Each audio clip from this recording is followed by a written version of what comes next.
Sustainability and Community Enhancement Ad Hoc Committee, regular meeting for Tuesday, August 20th, 2024. Can I get a call to order and roll call? Yeah, we can call to order the meeting for Tuesday, August 20th, and with the roll call vote, Member Busio. Present. Member Cole is absent. Member Hance. Present. Member Richer is absent. Member Twishel. Present. And Chair Renner. Present. Great, we have a quorum. Okay. Next up is the consideration of the June 18th, 2024 regular meeting minutes. Are any comments, additions to the meetings minutes? Hearing none, may I get a motion to approve? So moved. Second? Second. Okay. All in favor? Aye. Okay. Meetings minutes are approved. Next up, we allow 15 minutes for any member of the audience in present or online who wishes to discuss something not on the agenda tonight. Is there anyone here or online who wishes to discuss something not on the agenda? Okay, hearing none, let's move on to the general business. All right.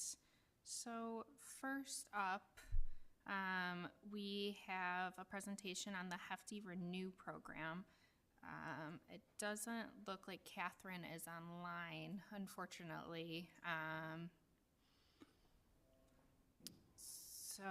But with that, basically the Hefty Renew program allows collection of otherwise hard to recycle plastics and uses them as valued resources. While some communities in Lake County will be offering curbside pickup of new orange bags, the villages of Lake Bluff and Lake Forest will participate in this pilot program by offering a drop-off program, and our drop-off location will be the recycling center at Public Works.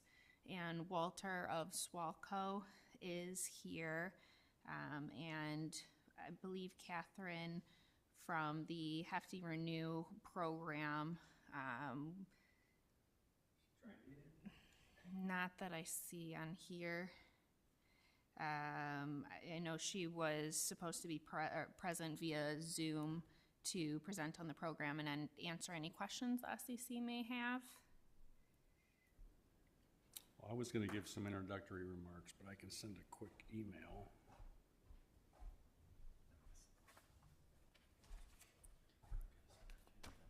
Oh, that does some tap dance.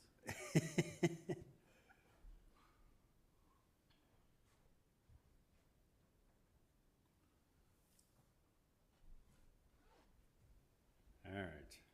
Well, we'll see what happens. But good evening. My name is Walter Willis with the Solid Waste Agency of Lake County, and here to talk to you about the Hefty Renew program, and just to give you a little background about Swalco and its involvement with these hard to recycle plastics, which is really what we're talking about with these materials. We are and through us, you are members too of the U.S. Plastics Pact, which is a large organization that is focused on trying to either get plastics either recycled or compostable, and then to cut down on the number of plastics as well. So it's Walmart and a lot of the big brand owners are part of this as well. And so we're an activator in that. We started that in 2020. We're also members of the Council of the Great Lakes region, which has a circular economy initiative on plastics and films to get them out of our Great Lakes. We're members of that.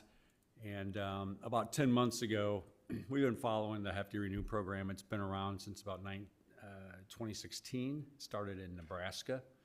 And now they've started to branch out in other areas of the country. And we've been watching it. And they're headquartered right here in Lake Forest. Reynolds is the maker of the Hefty bag. And so it's always nice to work with our corporate partners here. But really going back to, why plastic bags, plastic wrap, all that material, really started back in '06 when we had a big problem at our landfills with plastics up in the trees. And so the board said, well, why don't we try to do something to collect more plastic bags and film? And so we attempted to run a statewide bill to require large retailers that were giving out plastic bags to take them back. Highland Park actually has an ordinance like that requiring their big box stores to collect the film.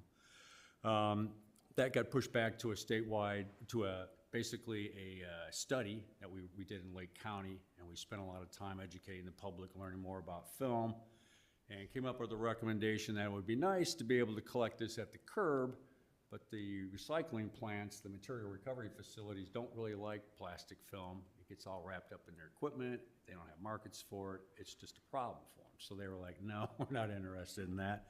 We'll have to continue to use the drop-off, mainly the retail drop-off.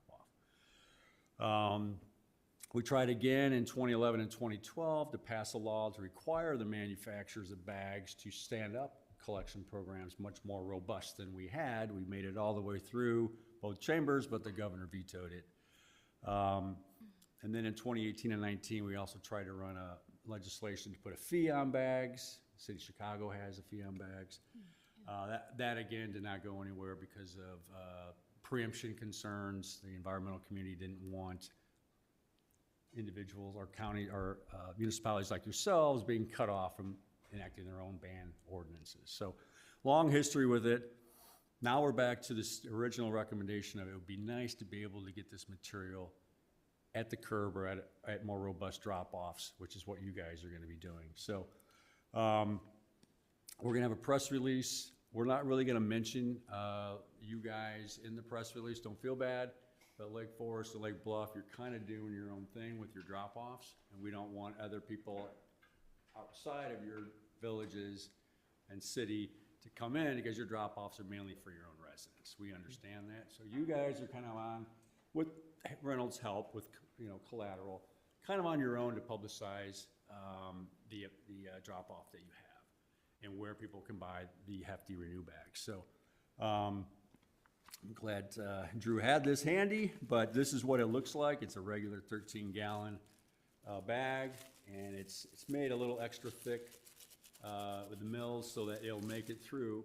Because most of the towns, what you guys will do is you'll just take it to the drop-off and put it in a dedicated container. It's going to be a 6-yard recycling container. You'll put it in there, and then it'll go to a recycling plant in Northbrook, where Reynolds actually has an agreement with LRS, who's one of the haulers who operates in Lake County in the region. They're going to pull these bags right before they go through the processing, and then they're going to bale them, put them on a truck, and then Reynolds actually takes that truck to their markets. And right now, what's going to happen with the material that goes in here is it's going to go through a mechanical sorting, and then they're going to basically make plastic lumber and pellets out of it, so it won't be incinerated or burnt. There's a lot of concern, a lot of the Go Green groups. We actually had a big webinar today with some of the Go Green groups and some of the anti-plastics groups.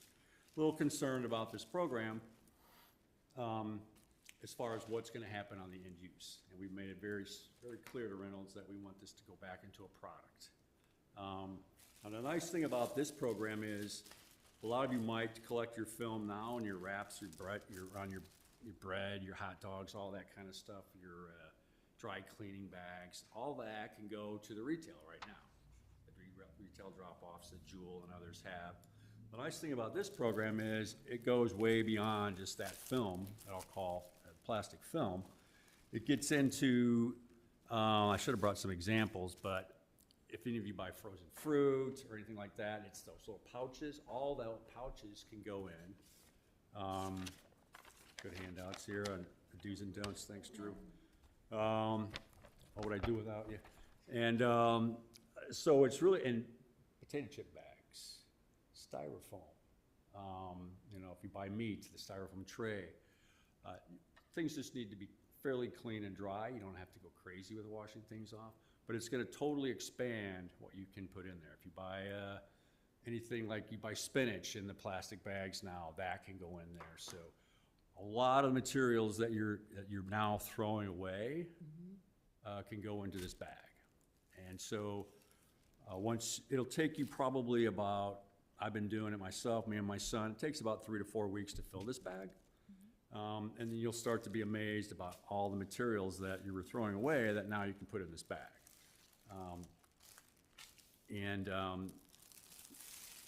Typically, it's going to weigh about 2 pounds, and a box of It has, I think, 20 bags in it, will probably last an individual home about a year, and that's about $8. So really, this is an enhancement to our curbside programs.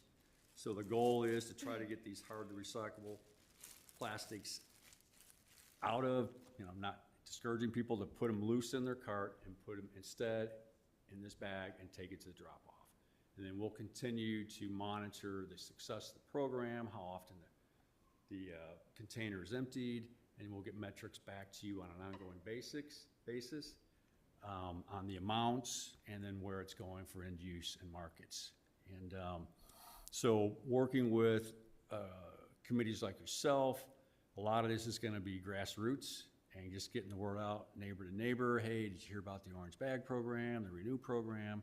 So organizations like you are really important to getting the word out. The nice thing is Reynolds has a lot of collateral. They have a dedicated website and a portal with all this information. I think we're working with you to get some signage on the container at the drop-off. And we'll continue to push information out, working with you guys to your residents about this program so that they engage in it. And did Catherine ever? Yeah, she just, it looks like, joined. So she's going to do a PowerPoint that's going to do a better job than I just did, explaining the program, why Reynolds is doing it, and kind of how it works. So I'll turn it over to her to do her presentation. Hi, Catherine. Hello, how are you? I'm so sorry. That's all right. We've had connections lately. Can you hear me okay? Yes. Loud and clear. So I have a All favor. right. So take it away. I did my introduction, tried to do a little bit on the program, but I'm going to let you go through the PowerPoint. Walter, could we pass the... All right, wonderful. Thank you all so much for being patient with me today. This has been a crazy day. We'll go ahead and get started. And it's, I don't know if Walter was able to give you a little bit of rundown, but we have a small but very powerful team of folks that work on the program. Carly Bolello is our Senior Marketing Director. She leads the program for the Hefty Renew team. Paul Benvenuti is our MRF and plastics expert, and he works with LRS and other MRFs across the country. So MRFs are municipal or material recovery facilities, depending on the location and how folks refer to them. So Paul really understands the business of collecting and sorting recycling. I'm Catherine Chertuti. I spent 28 years with the City of Boise Public Works Department running the solid waste program for the city. I had a staff of about 12, and we implemented the Hefty program in 2018 while I was with the city because we had no other outlet for the hard to recycle plastics. We had been collecting them, but with all of the Chinese issues, we knew that we had to find some alternatives for managing those materials. And I had a mayor and council who didn't want them going to the landfill, so we had to get creative. Samantha Lichtman and Jen Lenine are senior marketing managers. They do all of the liaison with all of our retailers that provide the bags in our communities, as well as all of the educational and outreach materials, the website, and all of that sort of logistics. So we're going to go through just a couple quick objectives about what the program is all about. A little program introduction, and then hopefully some time for questions. So our objectives today are to obviously meet the team that supports you, provide some of the best practices that we've seen in other communities, show you the educational materials that we have available, answer your questions, get you familiar with some of the resources. Excuse me, this jumped. And talk about being an ambassador of the program. One of the things that we've learned is that social connections, whether social media or person to person, are really powerful ways to spread the message about recycling and how to do it properly. So what is the Hefty Renew program? Pretty basically, it's an opportunity, and it is an opt-in. It is not mandatory. It is a voluntary program for folks who want to participate to use the bags, purchase a package of bags. You'll all get starter kits if you're interested, but purchase a package of bags. You fill it up with the hard to recycle plastics. You drop it in your local recycling container. For you folks in Lake Bluff, that's going to be your drop-off site. where it'll go into a signed bin. And then it's taken to the MRF where they bale it up. And the Hefty program, which is really unique and very unusual, and sometimes we forget to talk about it a little bit. The Hefty program retains ownership of these hard to recycle plastics, even ones that Hefty didn't produce. And so they want to ensure that there is integrity to the program, traceability, and accountability in the program. So they retain ownership of all of these materials and send them to the end markets. Mechanical recycling is our end market for the Lake Bluff area. And that'll turn these materials then into things like park benches or lumber. So it's a pretty simple program. One of the things that is really important is it's an adjunct, it's an add-on, and it coordinates really well with current recycling efforts in all of our communities. So some of the most critical program elements are the three steps, obviously. Then we all want to know what goes in the bag and also what doesn't go in the bag. And we want to make sure that folks feel comfortable with what goes in the bag and also to give you an opportunity to maybe query deeper. We have some folks out there, I'm probably one of them, who are going to be a deep diver. Well, what about this and what about that?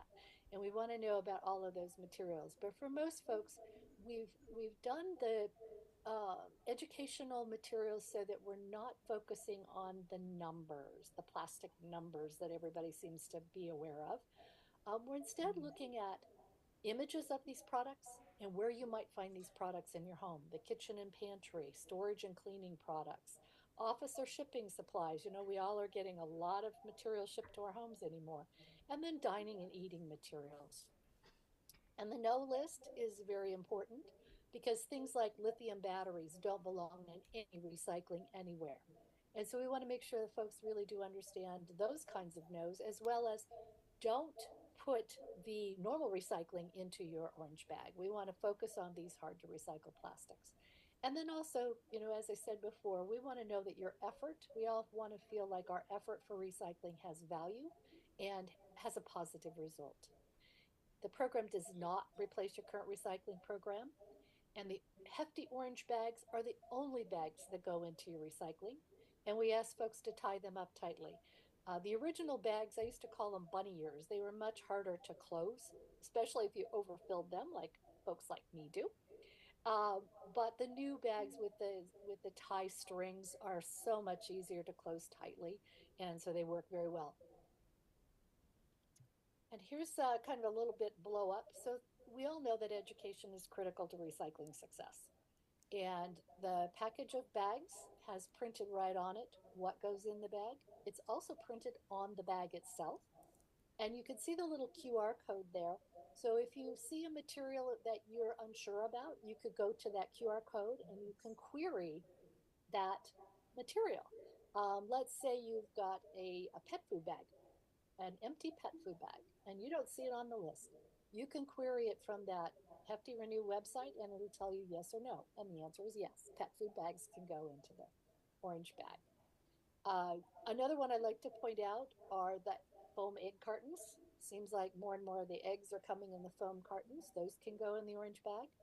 The wet and dry cleaning pads, those can go in, you know, make sure they're dry, not soaking wet, but those can go in the orange bag, as well as foam packing peanuts. You know, we get a lot of those sometimes with our shipments. There is on the Hefty Renew website an expanded list, a little bit easier. I have a lot of folks that I've worked with over the years that actually have printed this off, or communities have printed it off and have provided it to folks to put right in their recycling center at home.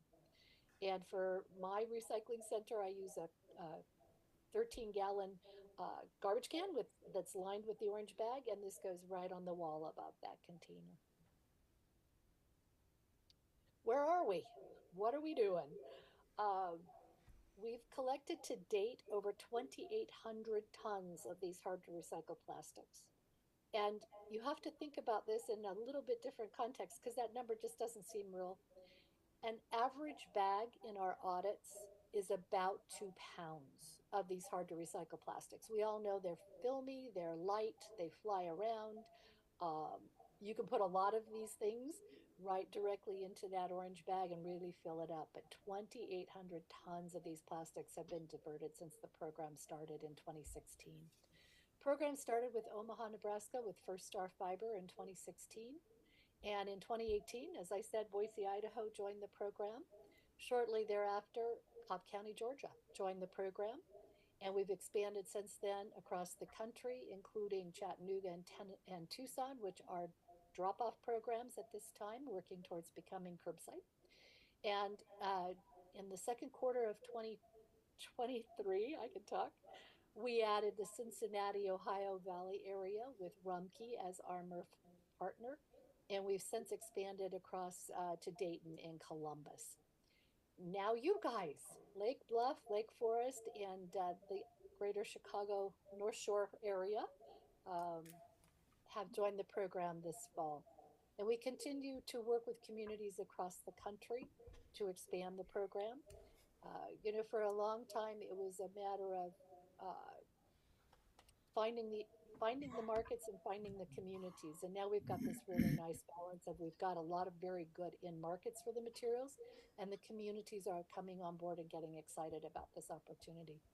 We have to point out our retail partners across the country are a critical component for the program. And a lot of these folks are also producing and using a lot of these hard to recycle plastics. So they see the value in the program in participating and being our retail partners. How do we support the program? And here's kind of where we're looking at the launch. We're looking towards the first early September timeframe for press release. The starter kits that we've talked about are available to everyone in the participating zip codes starting September 15th. You'll get a bag as well as the starter kit flyer to tell you how to participate in the program with that starter kit. The retail partners in your area will start stocking the bags, the package of bags in their store shelves around October 1st, with resets complete by the mid-November. And the media out, Reynolds will do quite a bit of media, and those participating zip codes will see a lot of social media and other media posts around October 1st. So some of the most frequently asked questions is, where do I buy the bags? What we do is we do zip code fence them so that we know that the bags are being sold in areas where the program is appropriate and implemented with our MRF partners and with our community partners. When you go to the Hefty Renew website, when it's live for Lake Bluff area, you can enter your zip code and it will bring up a list of all of the retail partners that are available for you to purchase the bags. And we typically will see the pricing around $8 to $10 a bag. I expect it'll probably be in the $8 range. And a bag holds 20, package of bags is 20 bags. What we found that most folks, that will last you about a year. And most folks will fill them up with those hard to recycle materials pretty tightly. It's easy to participate. You get started by getting that starter kit with your bag and flyer, and you place those appropriate materials into the orange bag, clean, dry, and empty. And then take that filled bag to your designated drop-off site. As I said, it takes about $8. The cost of the bags helps make the program economical and sustainable over time. We want this to be a program that is here for very, very long term. And I also want to talk about one thing. Sometimes we get so focused on recycling, but we all know it really is first and foremost reduce, then reuse, then recycle. It isn't recycle, recycle, recycle. So we want to make this program sustainable for the long term. We do also very much emphasize reduce and reuse. That's also a big part of all of our education or outreach materials. Some of the things that we have resources for you in informing your community is the Hefty Renew website, plus any support for your websites, billing inserts, newsletters. We have a lot of communities that have mayor or council members that put out weekly or monthly newsletters, and including the information about the program in those newsletters has been highly effective at reaching citizens in your communities. Outreach events, we have a lot of materials and resources for outreach events. I recently participated in a farmer's market. And we invited folks to even bring their materials in that they had questions about. And I had people bringing down full Hefty Renew bags and asking me to go through it with them to make sure they were doing it right. And at that event, we also handed out starter kits, which were a big hit with folks because if they didn't know about the program, they had a chance to learn about it. We also had at that, and we can provide these for you as well. We also had examples of the end markets. We had an example of First Star Fiber Solutions plastic lumber, and we had a block that's been made out of the Hefty Renew material. So it's always nice to be able to show people examples of where these materials are going. We have signage for your drop-off sites available, and as well as signage for local businesses. If you have local businesses that want to support the program, there's a great way to say, you know, we participate or we support Hefty Renew programs and coming. And there will be eventually a business program available for local businesses to participate themselves in the program. And as I said earlier, grassroots, word of mouth, neighbor to neighbor, ambassador to ambassador is a great way to inform and encourage folks to participate in recycling programs. The key pillars to our program, responsibility and transparency are critical. As I said, we maintain chain of custody of the materials. We do life cycle assessments, which are an environmental assessment done by third-party independent consultants using international standards. And those are then peer reviewed before they are published. And all of the completed life cycle assessments are found on the Hefty Renew website. We are currently in the process of the 2024 LCAs. I expect to see those towards the end of the year, first of next year, when they'll be finished. The peer review is the difficult, time-consuming part of the process. And those will include the plastic lumber that we're working towards. In-market transparency, knowing that we have in-markets available and that you know where these materials are going, and mechanical recycling is the selected choice for the Lake Bluff area.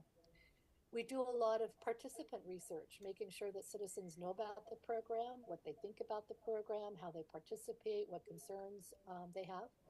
Again, Paul works very closely with our municipal and material recovery facility partners for tracking all of the materials. And we do bag audits every other year of 150 bags in all of our participating communities. Those audits help us understand the targeted materials and the percentage of the targeted materials that are in the bag, the non-targeted materials that are in the bag, as well as we get a better understanding for our in-markets. They get that data as well, so they know on average what kind of material mix they're going to receive, because it is quite a mix. You know, it's 4 through 7s, hard to recycle plastics. We also give you feedback. So when we do those audits, we provide that information back to the community. For example, in the Boise area, I'll pick on Boise because I can, we have a lot of folks who think that number one, thermoform plastic should go in the orange bag. And so the local communities here can do a lot of specific education and outreach to make sure folks know that that is actually a material that has to go in the landfill, because there isn't a market yet for that kind of plastic, and we can't put them in the orange bag. So we share that kind of education and outreach. We all know education is critical, and so we have the digital hub that's available to all our participating communities with all those educational materials. We work very hard on community outreach and working closely with the communities on the program and providing training and education materials to our haulers, where we have curbside collection, as well as to our MRF operators. We know that from the Hefty and Reynolds perspective, they know how to work with consumers, retailers, and using public relations to drive the program, and know how to implement education initiatives. So there's a QR code that you can scan for more questions or more information, and I am available for questions. Okay, members from the committee, would you like to ask questions? And we'll open up the audience.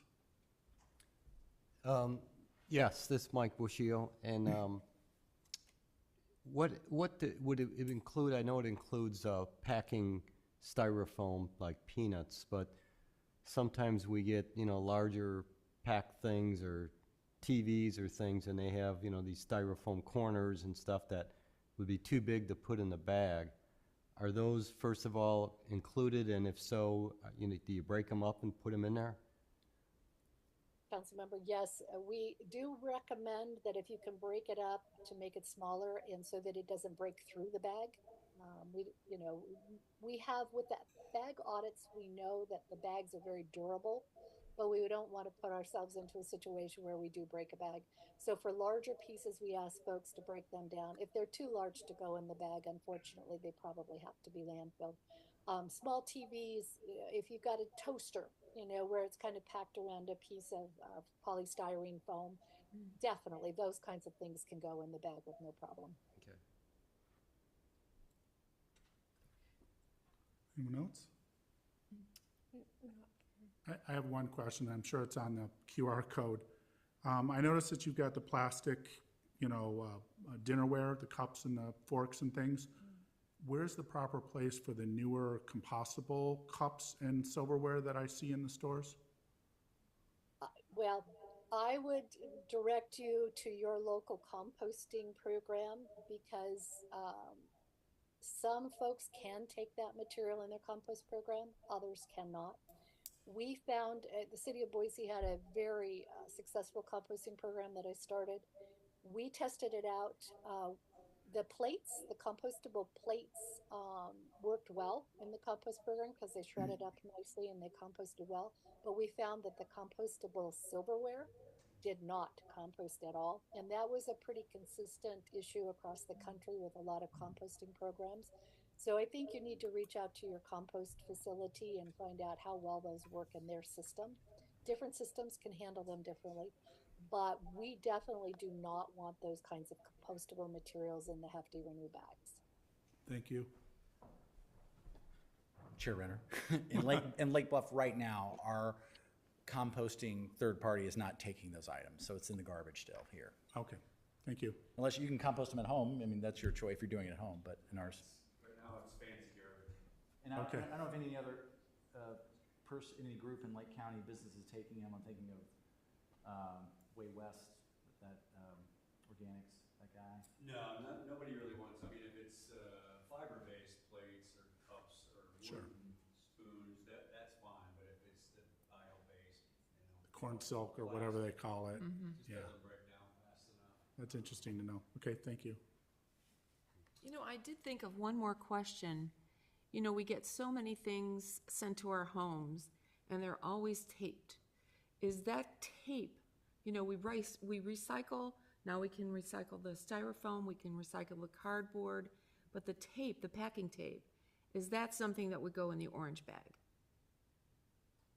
I would say leave it on the product you got it from, because the cardboard in particular, the cardboard processors have come up with ways to manage tape and the little windows in the envelopes and all those kinds of materials. It probably would not be the best place to put them in the orange bag. It's better to just leave them with the cardboard. Thank you. Another one that I would say, and I'm seeing mixed, some of the Amazon package that is padded are completely plastic. They're a total plastic material. Those can go in the orange bag. But some of those that are mixed, so you'll see like a plastic outside, but when you look inside, it's a paper, and it might be padded with paper. Those should actually go in the trash. Those mixed materials are very hard for anyone to recycle. Okay. Thank you so much. Thank you. I Go ahead. I have a question for Drew. Is this a pilot for Lake Bluff? Like, we'll revisit what we think? Well, I think right now it's going to be the initial offering, and it's probably as deep as we can go in terms of only offering it as a drop-off, if that's where you're headed in terms of, we can't do a ride-along now with our recycling because our current carriers' facilities can't manage the waste. They're not set up, their MRF is not set up to handle this. So I would say anything technically is that we can move with the changes in technology, we can move with the changes in the market.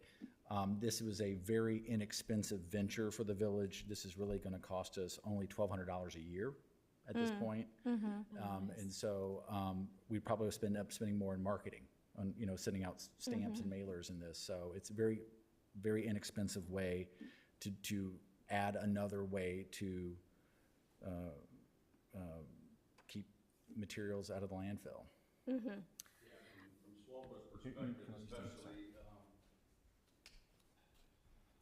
I told Reynolds from the get-go that this is not a pilot as far as I'm concerned. My members aren't, you're not forced to engage in this program, but especially the ones that are bringing it into the curbside recycling cart. We've been telling people forever, don't bag your recyclables. Don't put film in there. Now we're telling you to bag your film and put it in the recycling cart. What are you doing? So it's like we can't keep people confused, especially on the curb. So we're going in on this all in. And as long as they can keep, when they say mechanical market, it means it's not gonna go to any kind of incineration or cement kiln or be used for energy in any way. It's gonna be made into a new product, and that's real important to us. And so I hope this is here to stay. And I typically, guess some of the things that I'm hearing is like we need to all drive it. I'm just thinking about our footprint, right? Like we're all driving it to the recycling center. And that, I mean, it's great to get it out of the waste stream, but I'd love to see us focusing on our vendors in town and getting them to switch to cardboards and whatever. And like, it's sort of a green light. Go ahead, keep giving us these hard to recycle plastics. It's kind of encouraging it because now we have a place for it. I also don't know if there's a huge market for, I thought there were challenges with plastic lumber, plastic pellets. It sounds like more microplastic. It's just sort of a whole life cycle. those are good points. I So- mean, and those are things that were brought up in the call today, and we had a Q&A, and we can share the answers with you. But Starts from with a, the consumer, right? Nobody stopped Not calling Amazon. necessarily just the consumer. but one of the Right, things. but I mean, it also feels like like, oh, everyone's so upset about plastic. Okay, you can just recycle it now. Anyway, it just feels a little too easy. That's why I'm asking if it's a pilot. Like, anyway. It's going to be up to you as a village. Yeah, and so the alternative is not participate. No, I get it. Are there other communities besides Lake Forest and Lake Bluff on the North Shore? That are doing the drop-off. Or just engaging in the Yeah, there's initiative? about 10 others: Highland Park, Deerfield, Bannockburn, Lake Villa, Gurnee. The common string is, They all have LRSs, their hauler, and all their materials go to that recycling plant. Gotcha. But if you think about, one of the things that Catherine didn't bring up, and they do analysis of people that engage in the program, a significant amount of people, when they start putting the plastic, all these items, the pouches, and stuff that I'm buying that I don't know what else I don't know what else they're gonna put it in moving forward, right? You start to see how much plastic is out there, and so you start to become a little more conscious and aware of it, and probably will get on the idea of, well, we need to start cutting down on this where we can. So it's kind of an eye-opener in a certain way. Yeah, I And hope that's that's why true, the- because I'd really love to see our committee encouraging our restaurants not to use styrofoam for takeout containers and not having your meat in that. I mean, I do cut up my paper stuff to put in my compost at home. Anyway, just, No, those are good Questions. questions. We've been hearing them, and they're fair questions. But we see so much film. 4% of what we put in the landfill is the film pouches, the potato chip bags, all that stuff. yeah, I That's believe a it. significant amount that is gone forever. If we can get that back into the economic mainstream, plastics is in all of us, right? It's not good. Yeah, we eat a credit card's worth a week. It's not good. So, but it's at the end of the pipe, and it's there, and we gotta do something with it besides landfill it as far as Swalco is concerned. I do appreciate the chain of ownership. I like that it's local, that I know where it's going and somebody's owning that. Because as recycling in general, that's a big issue in the United States, is chain of ownership and where it goes. That's a good point. So, I'd like to open it up. If anyone in the audience has questions, you would need to come up to the podium and give your name and address if anyone does have any questions. Okay, if there is One online? there anyone else online? There's not. Okay. All right. Thank you very much for an informative presentation. Yeah, thanks a lot. Thank you. Thank you so much. Thanks, Clara. Thank you, Catherine. Thank you. All right, next. All right. So next, as you may know, the village was recently awarded an urban and community forestry grant from the Morton Arboretum, CRTI, With that grant, the village hired Davy Resource Group to inventory all village-owned trees and provide an analysis on the village's public trees, set future goals and benchmarks, and recommend proactive maintenance. And our Public Works Superintendent and Village Forester, Jake Turlap, will present on that inventory and the findings. And let me get that set up.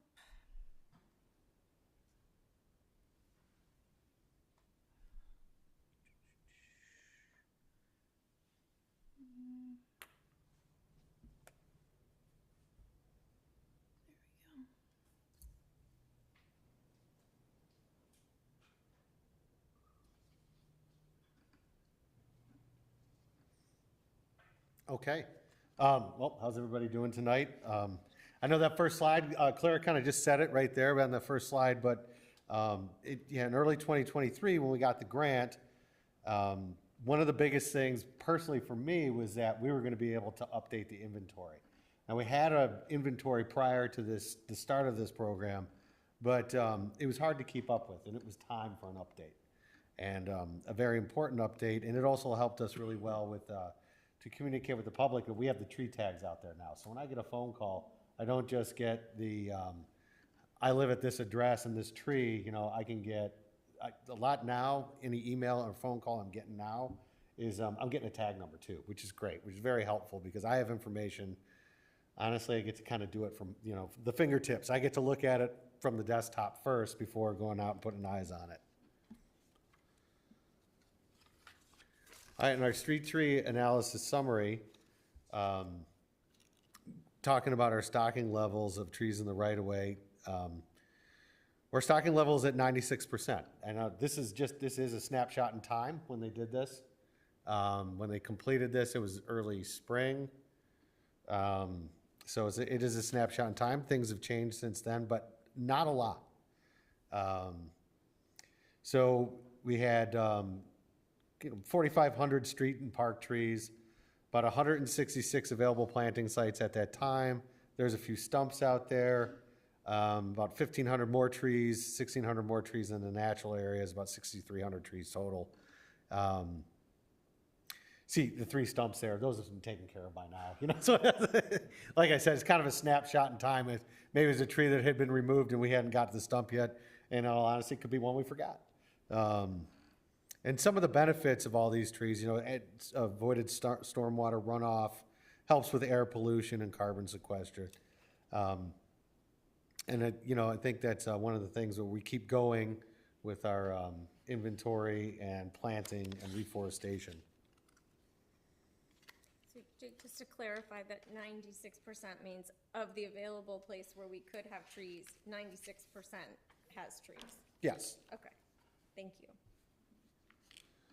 So as our inventory, you know, there's a more analysis of the inventory, you start to see that we do have a lot of different trees, but we also have some trees that kind of dominate our landscape. And one of them being Norway maples. And I think that, you know, anybody who is interested in trees is very familiar. They take over a lot of our ravines. Not gonna lie, when I first started, we were planting them on parkways, you know, in the early 2000s and late 90s. It was, you know, a normal tree that we'd be planting. We also planted a lot of ash tree at that time, you know, and it was one of the quick growing, cheap, filled the parkways well, you know, very well. That was one of the things we do. And then in our natural areas, we're kind of dominated by the American elm, which in the eastern cottonwood, which you'll also find they propagate on their own. Right? They're growing on their own, and that's why they kind of take over areas like that. As you see the little asterisks next to things, they exceed the industry guidelines of no more than 10% of one species of tree population. So you can see that maybe, well, we haven't been planting maples probably for about 10 years now, and they still are at the top. You know, we still have a lot of them. Same with, well, you know, American elm is a hard one to plant, and I don't think I'm ever going to plant an eastern cottonwood anywhere on a parkway, just so you know.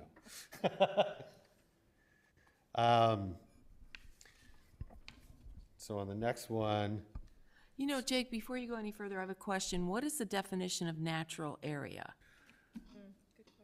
Those are the areas where open lands have done their work. Some areas like, well, we didn't do the bike path, but I consider along the bike path as a natural area. We're not going in there. Those areas weren't inventory because we don't own that land. We have some areas like by the West Center lift station. So, you're very familiar with that area. It's kind of an area, it's wooded, it's full of trees. We have a strip of land along Sheridan Road that adjoins Crabtree Farm, natural area in there, places like that. How about the ravines, though?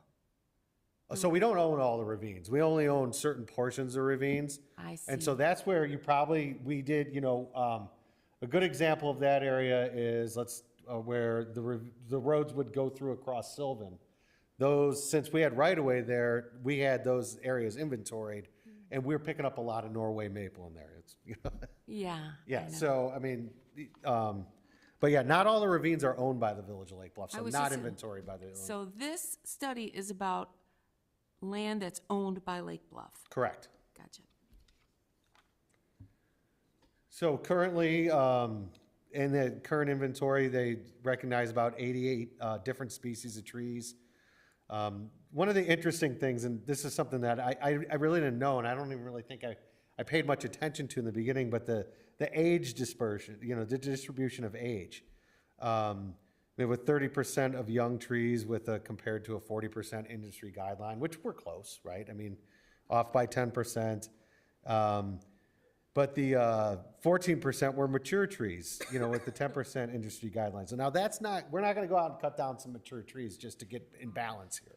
There's something but this is something that we, as we lose trees, we replace trees, right? So as we're doing this, it's kind of the natural progression we're going to get anyway. And, Lake Bluff we're not a new town, and it was not farmland prior to being settled. So 98% of our trees were in fair to good condition, which is, I don't think I can complain there.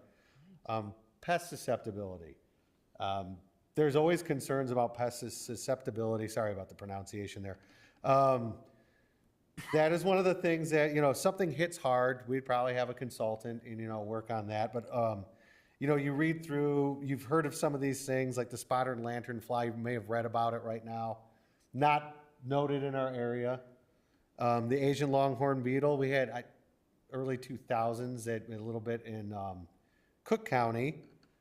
The big one here is spongy moth, and I don't know if you lived in town at the time, that's gypsy moth. We actually sprayed for that multiple years in a row, which really knocked it down, and we're really not seeing it right now. Could it come back? Absolutely. And would we be spraying again? I would say yes, we would be. It'd be something that we would have to take to the board. But the last time we did it, Clark did it for us. So they also help us with our mosquito abatement. It was helicopter spraying is kind of an interesting process. But I'm keeping my fingers crossed we don't have to go through that again, honestly. Defects observations. So the tree inventory was completed after year one of a 4-year pruning cycle, and they saw 60% of the trees had some architectural concerns, need of pruning. And in all honesty, that kind of makes sense where they were when we started our 4-year cycle of pruning. We're about almost halfway through that pruning now because we're in year 2, and they were doing this inventory during year 2. So part of this 2 sections haven't been pruned yet. So when they're seeing that, they're saying, oh, okay, some of these areas need to be taken care of and need to be pruned. So I think we're kind of right in line right there. And I think we should be okay. I mean, in all honesty, as you drive around Lake Bluff, I don't think you're seeing much of concern, but some people don't look at it with the same eyes. So on to the big one. So these are recommendations that were in the forestry plan.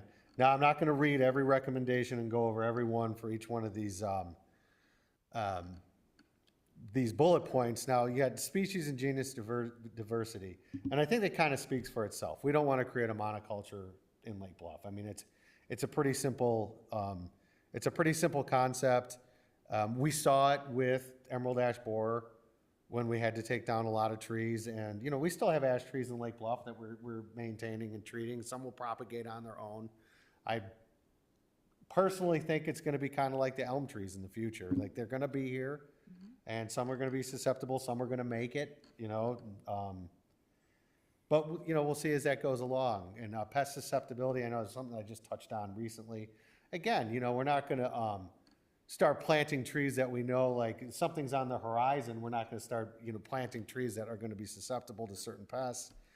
And I'm not a bug expert too, so honestly, it would be something that I think that if we run into something big that's tough to manage, that we would probably, you know, maybe use the help of Clark. Somebody like that, you know, what's his name, Drew? The entomologist from Clark, who knows every bug of every, would be a great, you know, a great help. Condition and long-term goals and condition. You know, dead and dying trees should be removed as soon as possible. Trees in poor condition, not recommended for removal. We should continue to maintain and keep an eye and keep, you know, it's like a watch list. And we have trees like that we keep an eye on. I'm sorry, I got a relative age distribution again. You know, we touched on that briefly before. Like I said, it's an interesting topic. I find it very interesting, you know, trying to keep that balance. We seem to have the bookends, right? We have a little bit more mature trees and something that we had a meeting today and a discussion about some of those trees. Maybe where we'd be doing some more treatments for some of our larger trees. And then with our smaller trees and our younger trees, you know, trying to keep up with training of trees and making sure that we're not just letting them grow and because they overtake their parkway spaces.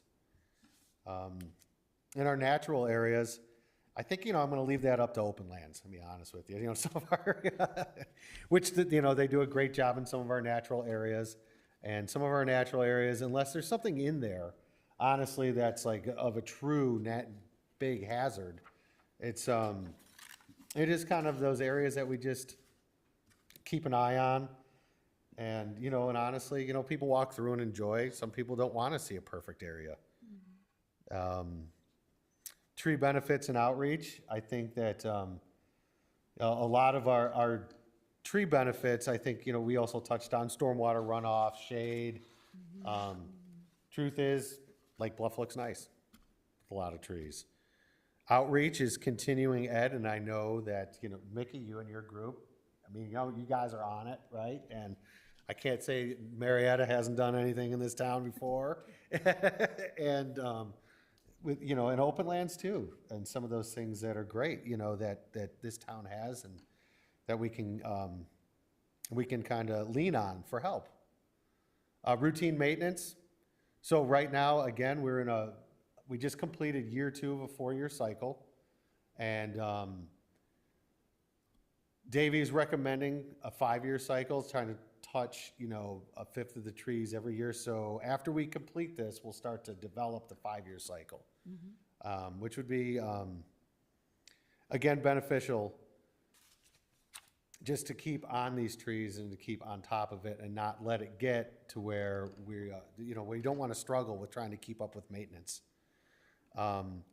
Tree planting and stump removal. We're in a constant state of reforestation. We're planting trees every year.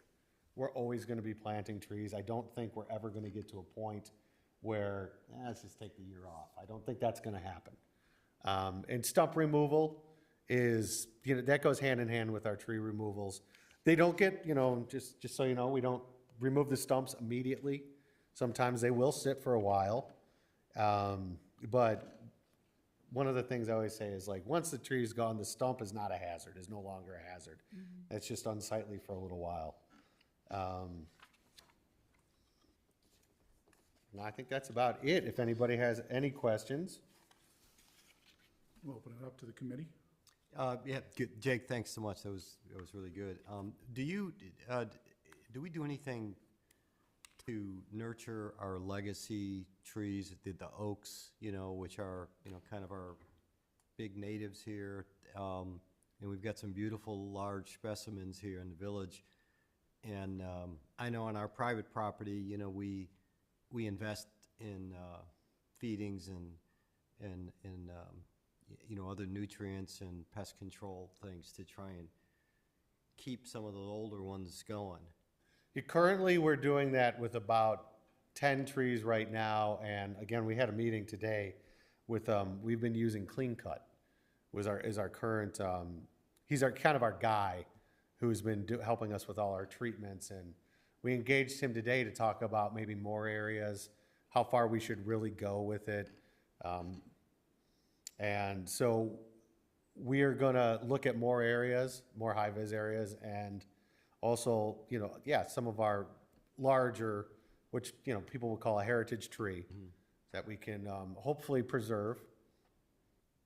Yeah, we have been doing it for years. I think our best example is the one out here by the firehouse. Yeah, right. And that was one that we were having treated for a lot of years. We started with Canukin, then we went to Davy, and then currently with Clean Cut. Good. Yes. So, yeah, this is not necessarily an advertisement for any particular firm. However, I would say that our current third-party provider of doing injections, we've had a lot of success with, and so we're looking to expand the program. And we first started dabbling this with emerald ash borer.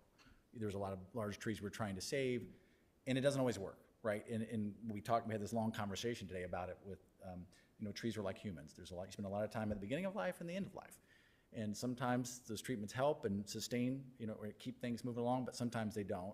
And this person is somebody who is not overselling, right? Because there's plenty of firms that we should treat 100% of your trees. Yeah. This person is not like that, and they're reviewing our inventory, and we're looking at, I'll call them the premier heritage trees, and those are the ones we're going to focus on. And Jake talked about the other high-vis areas. Yeah. And so, but we're going to expand that program and spend time on the bookends in the program. So there are older, more mature trees and our younger trees. Great. And we can and will be doing more to plant more younger trees, new trees. And I think that's one thing that this project exposed, is that we need to spend more time planting more. And I know Mickey, again, has been a proponent of that, and we've, with her help and others in the grassroots effort of trying different size trees, which work well, and I think we've kind of settled on the right size. 15 gallon, it's kind of our so we've sweet learned, spot. And so we're gonna start approaching that, because it's a very efficient way to plant and get a lot more trees in the ground. Yeah, yeah. So we're gonna attack on that side and then expand this side. There's a regulatory effort that we're starting, going back and revisiting the village's tree regulations. When the village did this grant program, we revisited the tree ordinance to make it align with the grant requirements, but there was one piece that we knew we were going to be talking about, and the PCZBA wants to talk about. That's creating a heritage tree program to help give better protections around those older, more specimen trees. And that came up when we created the ordinance years ago and rewrote it then, and I'm sure there'll be a lot of debate about that, because Lake Bluff has always been that community, or has been thus far, that is, let homeowners, it's your property, we'll let you take it down. They disincentivize it through the way the program's set up, but you still can take it down. So we'll see where that conversation goes, but having a stronger regulatory presence on that side, that's forthcoming at the zoning board. Mm-hmm. I hope this committee will be able to weigh in on that question. Sorry. Any other questions? Yeah, I have a couple of questions. Okay, talking about heritage trees, how do you categorize a heritage tree? Because a lot of heritage trees are very, very old, and trees have a certain lifespan. So I'm wondering if so much focus, we need to be recognized and protected, but there are a lot of trees in between young and old that need protection too. So I'm not sure, there's a lot to do, but a lot, so I guess if To be I'm defined is the answer. Right, To be determined, yeah. right? The village can set its own rules how it defines what's a heritage tree. And it could be, say, there's certain trees, I'm over my skis here, but let's say an American hornbeam or something that's unique and rare but native, or something that may be worth getting special protection. that could only be 15 inches. But, so you can define it how you see fit. And that's where we would get involved with, participating with the experts. Shaping what that looks like, yep. Okay, all right, good. And then a more basic question, what does young tree training mean? So a lot of the nursery stock, that's why we land on the 15-gallon trees. 'Cause they've already, as they've been growing at the nursery, they've already been cleaned and trained, so they already have that tree form. I see. And so a lot of time when we did the other ones, the younger trees we just did, I mean, those are not trained yet. They have shoots coming everywhere. They don't have that kind of street tree form, so to speak, Okay. where they're going to start some of them will start to grow like bushes if they're not kept up with. And it's not going to be that hard for us to do. We know where they are, but we don't also want to overload it where it's the only thing we have, we're working on. Right. So we can't overload it, and so that's where we kind of got to the 15-gallon trees, because we were planting 2.5, 3-inch trees, 3.5, sometimes 4. Those are big, and you need machines to move those things around. Right. Now, granted, you get if you have that tree staked in your parkway, you come home from work that afternoon, instant tree, right? I mean, it's there, it's big, it looks good, but also it takes a lot of work to move them around. It takes a lot of effort. They are in the ground longer, so they're stunted once they're dug up. Right. And they will kind of stay at the same size. It's one of those things you look at like, that tree never grows. It's going to take them a while to catch up, where the 15-gallon trees, they're transplanted earlier and they're moving quicker. You just get that growth rate more a year on the smaller trees. And then another question, where do your trees come from? Who's your tree source? It depends. A lot of the trees we bought through Mariani and Fiore, we bought from Possibility. We kind of have to be local, Yes. we can't drive, 6 hours to go pick up a few trees, and delivery has to be reasonable. They'll be more successful if they're local, right? Because they're grown and this is where they're grown. If you get somebody Not from... orange trees from Louisiana or. No, or even southern Illinois. Yeah. Where a lot of trees come from, they won't do well here. That's why I was wondering about your sources. Okay. So a couple of things. One, I love that we take our trees really seriously in Lake Bluff. It's beautiful to see this. A couple questions. So what is the recommended cadence of tree inventories? I know we got a special grant to do this. Is it something we do every 10 years, every 20 years, every 5 years? Well, ultimately now is to keep up with the current inventory. Should we revisit it in 3 to 5 years? I would say 5 if we wanted to revisit and have them come out and do an audit. But one of the things now is it's like the building block, we have it. And so now, if we remove a tree or we trim a tree, again, I'm logging on. You're documenting I'm clicking it. on it. I'm just, I'm creating work orders on it.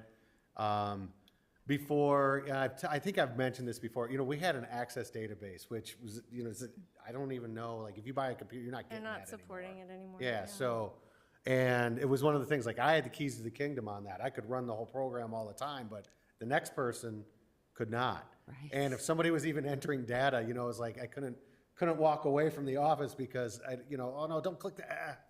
We'd lose the information because it's an access database. They weren't, I mean, at the time it was what it was, but now we have a nice web-based system where, like I said, at my fingertips, you can have it on your phone. So all the new trees that are planted will get tags and Yep. be in there. So that will be ongoing. I love the quantification of the benefits. I think that's a great thing for the village to broadcast about our trees. I think that's a nice marketing opportunity. One thing I noticed in the report was you had listed that large percent were healthy to fair, but it was actually like this much healthy and this much fair. So what's the strategy for? I mean, is that we can't do anything about it? It's Chicago. It's winter. It's salt. It's whatever. Or The are there continued things we can maintenance. do? The maintenance is where The pruning yeah, and the that kind of pruning is thing. where, and like I said, we're only about 50% through the town right now, so that changes That will as we make continue. that's the Yeah. difference. Okay. And then Drew answered that there will be a concerted effort to plant more young ones for a while Yeah. to build that. We've informally tried to, we've jokingly termed it the Leafy 500, trying to get a net 500 trees in ground, kind of catching up from EAB where it took a bite out of the village's inventory. Yeah. And so I was asking Jake, it was like 357, but we've lost more, right? It's like, it's a constant struggle. And I think this idea now that we've worked to find this magic size that we can handle better and we get a lot of trees in the ground May work more better. rapidly, more efficiently.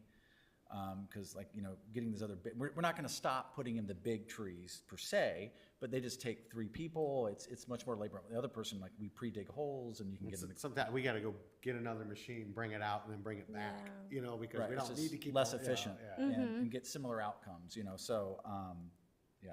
That's great. Thank you. So you mentioned you have this updated inventory. Is this digitally on a map now? Name of the software? It's a Davy Tree Keeper.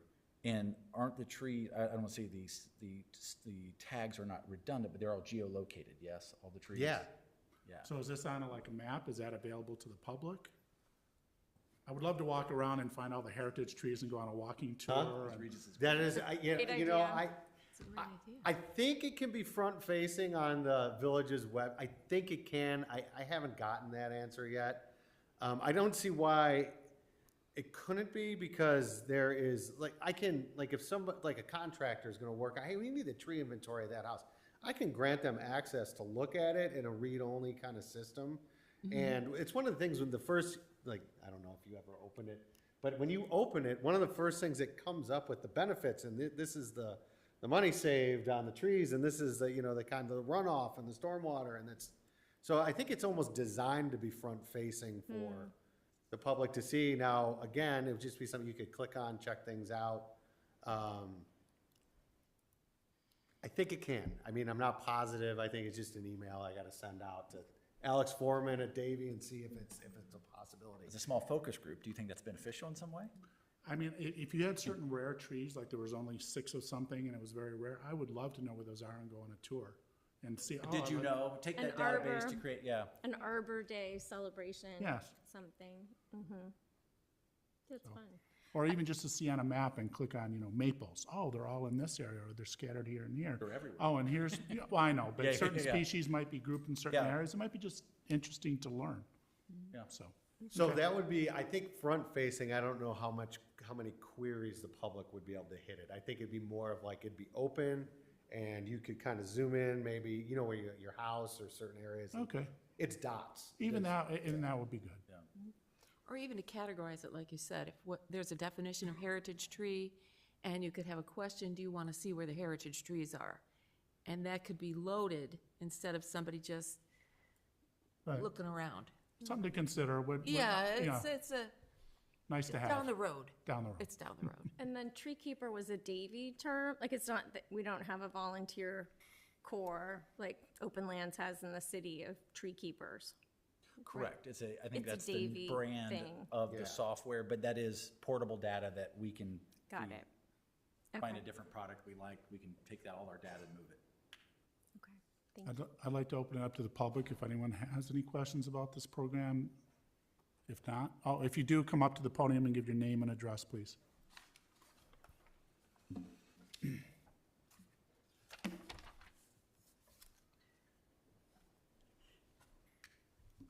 I'm Mickey Collins, already mentioned by Jake, I guess. And a lot of some of the things I'll say tonight, actually, Jake and Drew have already heard from me, but I have comments on what, It's hard can to you not hear hear me? Well, that's just for the, go ahead. I think that's for the TV, not for us. Oh, I'll just It would help if you, talk this way. yeah, Okay, whatever. okay. So I have comments on pretty much on what Davy did. This report, I had great expectations for. I mean, I really thought this would be just the tool that was going to show us everywhere where we needed a tree and then it planted, and also the maintenance issues. But my focus has been on getting more trees planted. And I know there are many, many sites within Lake Bluff that need trees. Anybody that walks our streets can see them. So that stocking level percentage of 96%, to me, is just not credible. They came up with, was it 162, well, depends on the page you look at, 162 on page 17 or 166 on page Roman numeral 5. Sites are available for new trees. And I walked Scranton from Evanston to the lake, counting the open spaces I could see on our parkways. And I'm an architect that's laid out a lot of street trees. So, I was not being, I was being very fair and making sure that, there was good spacing. And so there on Scranton, I found 59 available tree sites. There would have been 9 more, except my neighbors and I have planted 9 in our block. But then I walked the south side of Blodgett. The north side is wooded. And in the 3-block stretch from Evanston to Birch, I counted 23 sites. So together, that gives 81 sites for trees. Just there. That's half of what Davy found. So I don't know how Davy came up with those 160-some sites for new trees, which I think is a huge deficiency in this report. We really should have received a plan that identified located all the places, not just of the trees themselves that we have, that inventory, but also where we can plant new trees. I'm not sure, maybe that wasn't the scope was that the scope of the study or not? I guess that's a question. But it's something that we need because I don't agree with Jake. I mean, Drew was kind of touching on it. We need many more trees to be planted because we have a gradual reduction each year of our tree canopy. We cut down our net loss is probably 50 to 80 trees a year between what our public works is capable of planting. I mean, I grant they do a lot. They have a limited team. I think it's the kind of thing that we should be hiring out in order to get what Drew mentioned, to kind of hit that 500 new trees that we need. So I extracted, I had a letter that I prepared for you guys. I don't want to read the entire thing, but I extracted some reports from our biennial budget, and there are tables that show how many trees we're going to plant each year in our budget, and then how many we're budgeting for taking down and what our net loss is. And it's between 50 to 80, depending on the years. This is kind of a recent thing about the last 12 years. This has been very consistent year after year. And of course, those years include the emerald ash borer devastation. We did not come up with a tree replacement program for the emerald ash borer. Lake Forest did. They allocated, I forget how many million, several $1 million to replace their trees. Of course, they're 4 or 5 times as big as we are, but we didn't allocate anything. I went back in and checked the minutes of the meetings when emerald ash borer was discussed at the village board, and the one question that was asked was, do we have enough money to cut down all those trees? That was it. So I'm going to try to not take up too much of your time and kind of summarize this thing.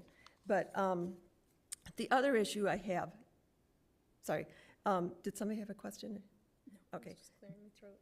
Sorry. Okay. Diversity is, it's highly promoted as a major goal by Morton Arboretum. And, it's in the Davy Tree Report, this no more than 10% of one species. And Davy actually talks about using some, getting more uncommon species to plant to help get lots of diversity. So I can see the thinking behind that. It's like if we have another mass die-off of insects or a disease attacking a certain species, we can lose a fair number of trees if depending on what happens. However, the chestnut blight, we've had 3 mass attacks on our trees. The chestnut blight arrived in 1893. Dutch elm disease became widespread in the 1960s, and then the emerald ash borer killed Lake Bluff trees between 2015 and 2018. So that means we have lost a good portion of specific species every 50 to 60 years. So it's a danger, but I wonder, is that the primary thing that should guide us in tree planting? You know, it's heartbreaking to lose those trees, but right now the world is experiencing a massive insect die-off. There's been, 2019, a worldwide study found a 41% decline in the insect population, and it has increased in the 5 years since. And one of the primary causes is loss of habitat. So should perhaps one of our goals be providing a habitat for the insects? Because that's something we are currently facing year after year. It's getting worse and worse. And it could lead to a potential collapse of our local ecosystem. And that's why it concerns me when there's a mention of we don't want to plant any more oaks. We've got to stop planting oaks because they are our keystone species. Oaks support like 300 different species of insects, and that's the food for the birds. They provide the acorns for the other critters too. More like 500. 500 species? I think so. Thank you. Doug Ptolemy. Okay. So I think you do understand what I see as perhaps, a more urgent need than to worry about what if we lose some of our, a significant portion of our street trees. I think we can cope if we just replant them if that happens. The one thing that I want to take up with Drew is just how we're budgeting for tree replacement. Because we're budgeting for planting 20 trees a year. I mean, that's in our budgets. And we need to address that. We need to fix that. It should be, I understand the limitations of our staff, and they do a lot of hard work for us. I don't lay this at their feet. I think we need to hire. We can readily hire the planting of trees. We can readily hire more tree maintenance. That's already done. But this is easy stuff to actually accomplish, I think. I think we can do it. Thank you. Thank you. Thank you. I have a question. Yes. We talked about tree sites, and you identified so many. How are we defining a site to plant a tree? When you look, how do you know it's a site? Well, the guidelines are, I think our standard is 30-foot spacing between trees. And that's kind of typical. Okay. Chicago uses 25 feet. They want them a little closer. And then you're always, when you're planting a tree, you've got to work around driveways and light poles or whatever, So it's really hard to be very regimented about your spacing of street trees, but you kind of try for it to get that sort of even colonnade of trees down the street, right? So anyway, I mean, I was just pacing off and kind of looking and going, okay, there's enough. We've got a wide lot here with no trees in front of it. And you can get every once in a while, 3 trees in front of that lot. I mean, I don't know if you walk our streets and see it, but when I talk to people, they see it. It's very obvious that we are losing our tree canopy. I used to be able to walk down Scranton when we first moved here to the beach and pretty much stay in the shade the whole time. I remember kind of dashing across the streets because I wasn't, wearing a hat and all that. Now, Scranton is devastated. It has lost so many trees.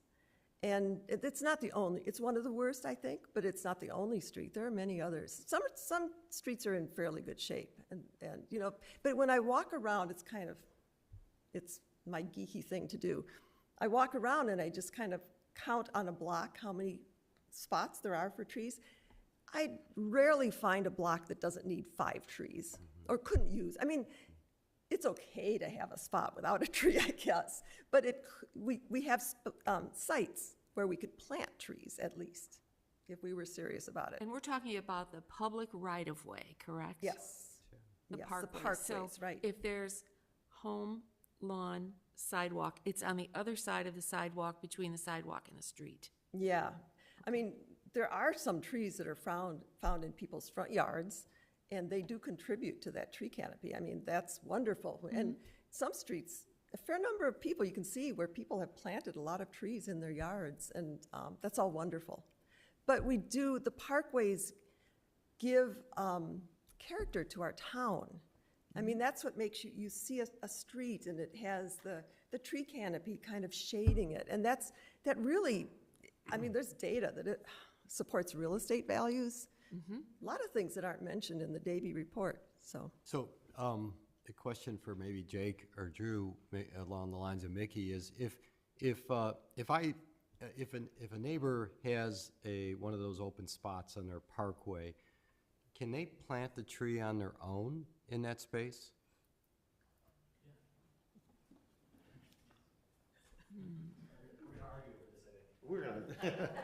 Well, it'd have to be by village approval.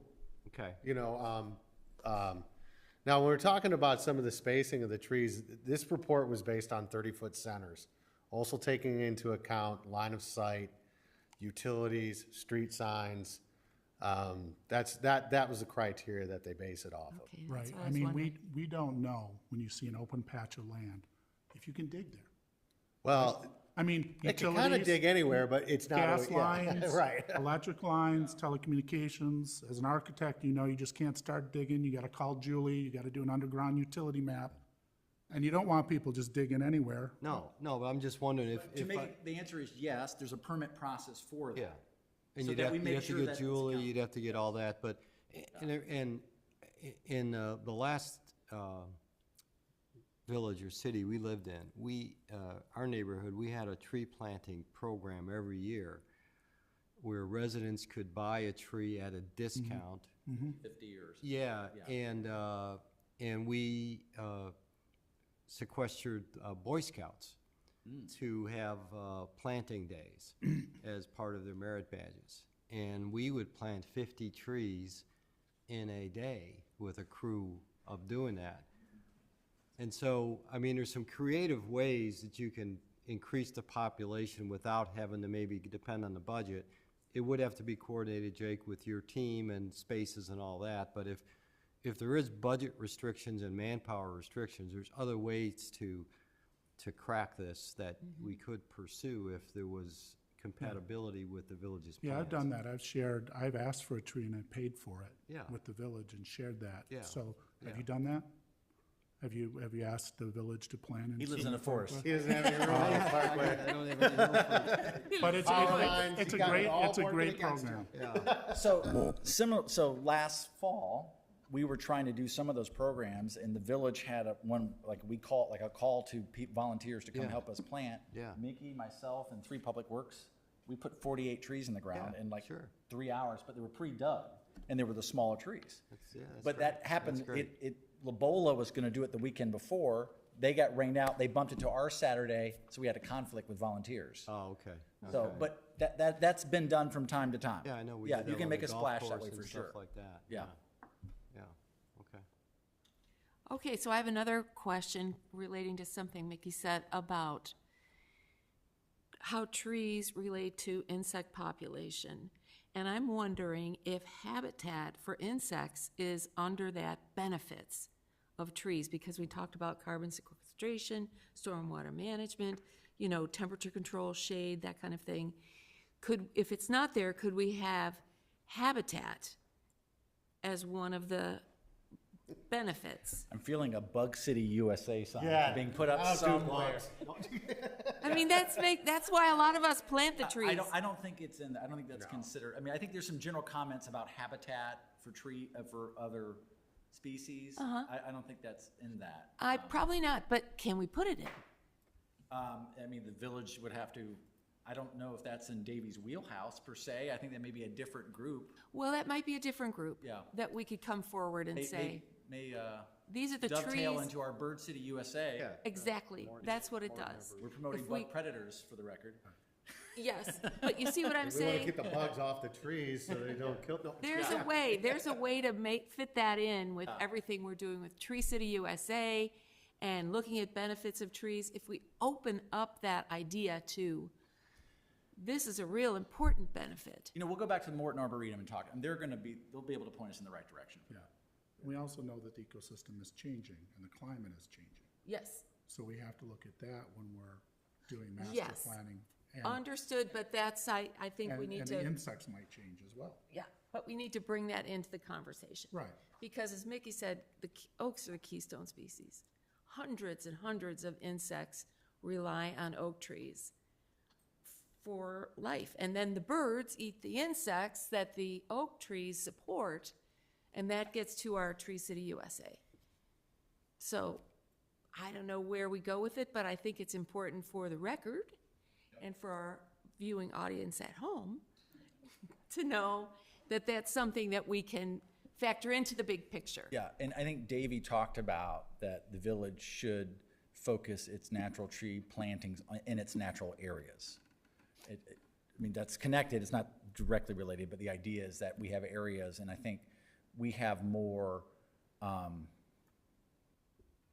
think, flexibility with what we put there. So the idea, if we want to establish an oak grove or something, you know, like the village's 10 acres or something, you know, that's where we can probably take more liberties with what we plant and where. Well, that's a whole nother discussion, because bringing nature to your home is real, instead of segregating it, like, this is where these trees go because it's a natural area, instead of thinking our homes are natural areas.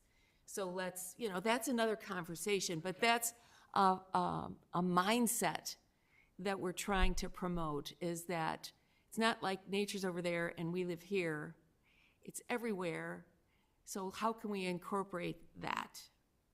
That's another meeting, another conversation, but that's needs to be thought of. That idea needs to be introduced. You should give the commercial for the oak trees now, right? Bring nature in your own backyard. Okay, well, first, I do want to say, I am 110% behind that thought, Marietta, because I see our parkways, like, I live on a 50-foot wide lot, and, you know, my neighbors, I've planted backyard trees, a lot of my neighbors have no backyard trees. That parkway is our natural area. So I don't like the idea of the oaks are off in the ravines or whatever, or they're just on the larger lots in town. I think we need to think of our entire public land as supporting nature.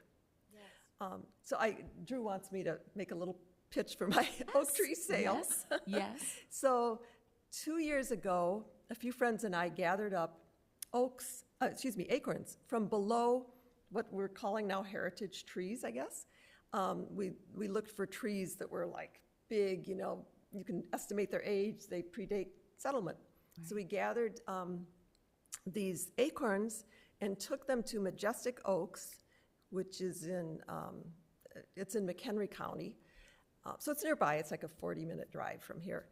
But they took them and grew them for 2 years for us, and they grew amazingly well. In fact, Majestic Oak said they've never seen such beautiful, strong, healthy bur oak saplings. And so we're selling them through the end of the month for like $35 each, which is just cost and delivery and a few other expenses. It's a really good price. I mean, if you know what Possibility Place would sell these for, that's a really good price. And they're what we're calling hyper natives. So that's my plug. Did I forget anything for my So where do plug? people buy them? Oh, I'm sorry, yes, we have a website. So it's called lakebluffoaks.org. And Clara's been putting it into the village newsletter. She's done it 2 weeks now, so the link is in there. And we're trying to publicize it as much as we can other ways on Facebook and things like that. So we've sold out of the red oaks, but the bur oaks are the best. They're actually like, 8 inches taller than the red oaks anyway. So Nice. they are kind of the tree to plant here. I mean, this was a forest of bur oaks pretty much, and hickories. So, yeah. Thank you. Thank you so much. Thank you. All right. That concludes the general business. And then we have some staff reports and member reports. Yeah. So I think members or staff report is first, yep. Yep. So For the first one, regarding the draft lighting ordinance update, updates have been made to the draft ordinance following the June SEC meeting discussion. And the SEC may want to briefly discuss how to proceed forward, kind of with this draft ordinance next steps.